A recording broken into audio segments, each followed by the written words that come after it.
जब जीवन से संवेदना गायब हो जाती है तो हर संबंध, हर व्यवस्था स्ट्राइक पर चली जाती है।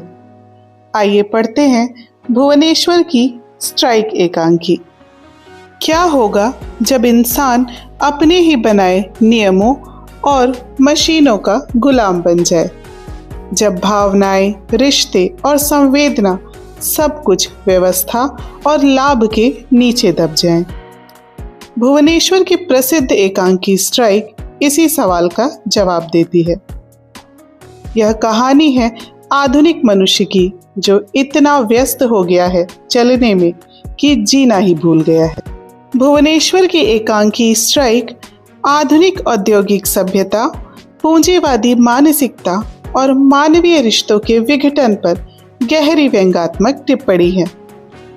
इसमें समाज के उस वर्ग का चित्रण है जो सभ्यता, प्रगति और व्यवस्था के नाम पर केवल स्वार्थ, शक्ति और धन की पूजा करता है। नाटक के केंद्र में श्री चंद नामक उद्योगपति है, जो आधुनिक यांत्रिक जीवन का प्रतीक है। उसके लिए जीवन एक फैक्ट्री की तरह है, जिसमें भावनाओं का कोई स्थान नहीं, केवल काम, अनुशासन और लाभ ही मुख्य हैं। भुवनेश्वर हिंदी एकांकी के महान लेखक थे। वे अपने समय से बहुत आगे सोचते थे। उनकी रचनाएं मनुष्य के भीतर की जटिलता, समाज की खोखली सभ्यता और आत्मिक सूनेपन को उजागर करती हैं। स्ट्राइक उनकी सबसे चर्चित एकांकियों में से एक है। एकांकी का पहला दृश्य श्रीचंद के घर से शुरू होता है।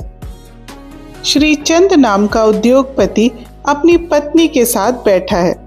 घर में सब कुछ व्यवस्थित है, लेकिन जीवन में शांति नहीं है। श्रीचंद के लिए दुनिया एक फैक्ट्री है, जहां भावना की नहीं, नियम और अनुशासन की कीमत है। वहीं उसकी पत्नी निस्तेज और भावनात्मक रूप से उपेक्षित स्त्री है। वह अपने पति की निरर्थक बातों से ऊब चुकी है और उससे दूर जाना चाहती है। वह लखनऊ जाने की बात करती है, पर कारण स्पष्ट नहीं बताती। श्रीचंद उसकी बात को महज सामाजिक मुलाकात मानता है, पर अंत में संकेत मिलता है कि स्त्री भीतर से विद्रोह कर चुकी है। यह दृश्य पति पत्नी के संबंधों में बढ़ती नीरसता और संवादहीनता को उजागर करता है। एकांकी के दूसरे दृश्य में एक क्लब का चित्रण है, जहां श्रीचंद के मित्र और साथी बैठे सिगरेट पी रहे हैं और ताश खेल रहे हैं।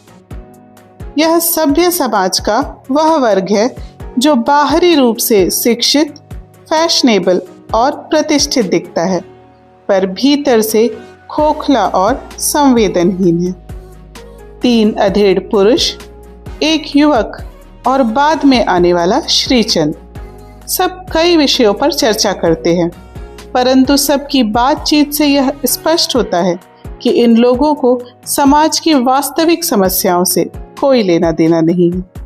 क्लब का वातावरण नीरस और उबाऊ है। एकांकी के तीसरे दृश्य में श्रीचंद के घर का बाहरी हिस्सा दिखाया गया है। श्रीचंद अपने मित्र युवक के साथ घर लौटता है। उसने युवक को रात के खाने पर बुलाया है, लेकिन उसकी पत्नी अभी तक लखनऊ से वापस नहीं आई है और उसका नौकर भी छुट्टी पर है। बातचीत में वह जीवन को फैक्ट्री और स्त्री और पुरुष को मशीन के 2 पुर्जे बताता है। यदि एक पुर्जा खराब हो जाए तो उसे बदल देना चाहिए। पुरुष का इशारा अपनी पहली पत्नी की मृत्यु और दूसरी पत्नी की तरफ है। उसके विचारों में सब कुछ गणना, समय और व्यवस्था से जुड़ा है, पर मानवीय भावना अनुपस्थित है। तभी उसके पास एक चपरासी आता है और बताता है कि उसकी पत्नी जो लखनऊ गई थी, अब अगले दिन लौटेगी। श्रीचंद को झटका लगता है। वह अपने जीवन की मशीन में पहली बार विकार महसूस करता है। युवक कहता है कि आपकी फैक्ट्री में तो स्ट्राइक हो गई। इस प्रकार एकांकी के अंत में स्ट्राइक का सही अर्थ स्पष्ट होता है। एक पत्नी का मौन विद्रोह और श्रीचंद्र के जीवन की मशीन में उत्पन्न दरार। यह शीर्षक आधुनिक जीवन में पति पत्नी के तनाव और संबंधों में स्ट्राइक यानी हड़ताल जैसी स्थिति को दर्शाता है। साथ ही यह शीर्षक पति पत्नी के बीच टूटते रिश्ते को जोड़ने के प्रयासों के साथ साथ पारंपरिक पारिवारिक संरचनाओं से अलग स्वतंत्र होने की इच्छा पर भी व्यंग करता है। भुवनेश्वर की यह एकांकी सिर्फ आधुनिकता और पूंजीवाद पर प्रहार नहीं करती, यह हमें अपने भीतर झांकने को कहती है। क्या हम भी अपने रिश्तों को टाइम टेबल और रूटीन की तरह नहीं जी रहे? क्या हमारे जीवन में भी संवेदना स्ट्राइक पर नहीं चली गई है? जब मनुष्य केवल काम, सफलता और लाभ में सिमट जाता है तो उसका हृदय धीरे धीरे मशीन बन जाता है, और जब मशीन रुकती है तभी स्ट्राइक शुरू होती है। आधुनिक समाज में पति पत्नी के रिश्ते में प्रेम, विश्वास और भावनाएं खत्म होती जा रही हैं और यह रिश्ता सिर्फ एक यांत्रिक संबंध बनकर रह गया है।